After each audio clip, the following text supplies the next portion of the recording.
ওমর রাদিয়াল্লাহু তাআলা আনহু মাঝখান দিয়ে শুধু একটা কাজ করছে। প্রথম থেকে উনার আচরণটা ছিল উগ্র। উনি তরবারি হাতে নিয়ে বলছে মক্কার কুরাইশদেরকে যে মুহাম্মদকে আমি এক্ষুন কল্লা নিয়ে আসতেছি, তোমরা কাবাগরের সামনে গিয়ে দাঁড়াও, আমি আসতেছি। প্রতিমধ্যে শুনছে ওমরের বোন আর বোন জামাই কালেমা গ্রহণ করছে। এবার আরো উত্তেজিত হয়ে ওনাদের ঘরে গিয়ে ওনাদেরকে আচ্ছা মতো মারছে, মেরে রক্তাক্ত করে ফেলছে।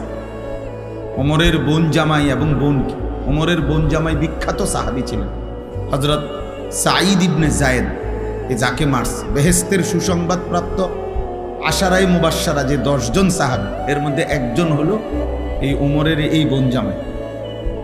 অনেক বড় সাহাবী, হলো মুস্তাজাবুদ দাওয়া বলা হতো ওনাকে। এই সাহাবী ব্যাপারে প্রসিদ্ধ ছিল যে ইনি যা আল্লাহর কাছে চাইতেন আল্লাহ তাই কবুল করতেন। এই উনি এবং ওনার বোনের নাম ছিল ফাতেমা।